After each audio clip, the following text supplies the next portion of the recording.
There's a lot of information online about how to manifest abundance and how to use your thoughts and your beliefs in order to get wealthier and to create more income flow in your life.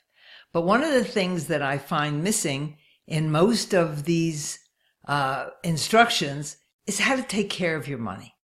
And the fact is, money goes to people who love and take care of it, just like people. Money is actually a symbol of relationship. It's energy passing between two people or entities.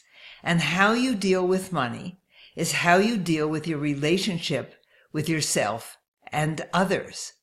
So how are you taking care of your money, and are you loving your money?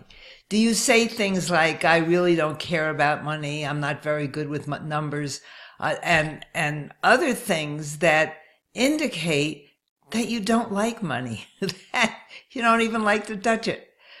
Money is an energy that we use to interact with each other. And it's important that you know how to take care of it. When I had a big business in the 1980s, a big crystal business, I made a lot of money. I was bringing in today's money, over $50,000 a month. And I wound up going bankrupt because I didn't know how to manage cash flow. And that's one of the ways you have to take care of your money. How am I going to allot to this? How much am I going to allot to that? You have to be able to make financial decisions about how you're going to spend it. A lot of people want to manifest lots of money so they can go out and buy everything they want, and it doesn't work. You have to be able to say, okay, this is how I'm going to deal with my money. This is how much I want to save. This is how much I want to spend. If you don't care about saving, then what am I going to do 20 years from now? These are all things you have to think about. So I want you to remember that money goes to people who love and take care of it. So what does taking care of it mean? It means keeping track of what you earn and what you spend. Now, for people who get a paycheck, that's a little easier than for people who have a business. Because when you're in business for yourself, there's no definitive amount of money that you're going to get every month. You can guess how much you're going to get. You can build a habit of bringing in a certain amount of money, but there's really much more uncertainty than there is when you get a paycheck.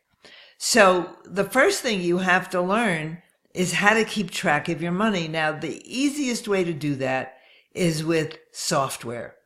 Now, Quicken is really easy to use. It used to be part of Intuit. It no longer is. It's a separate company, and there are online elements to it, and you can get it on an app. But that's a simple way of keeping track of your money, because you can download transactions from your bank, and you don't even have to enter things manually, although I find it helps to go over what was brought in so that you can see what it's telling you about how you spent the money, the categories. And some people use mint.com. I don't like that because it doesn't give you very good reports. Quicken will show you how much you're spending on every item, how much you spend on food, on rent, and that sort of thing. And Quicken for small business has invoicing capabilities and things you need for a business. I use QuickBooks Online. QuickBooks is a lot more complicated than Quicken, but it's a lot more thorough.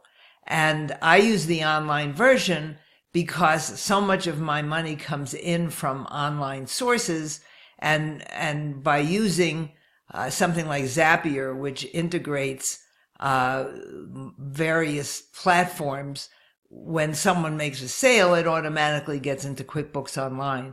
So it makes it easier to keep track, although I do have to check on certain things.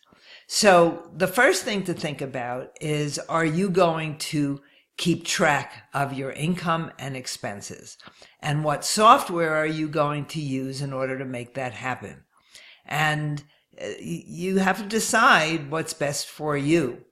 Now, even if you keep track of your money, you're going to have to deal with your resistance to taking care of your money.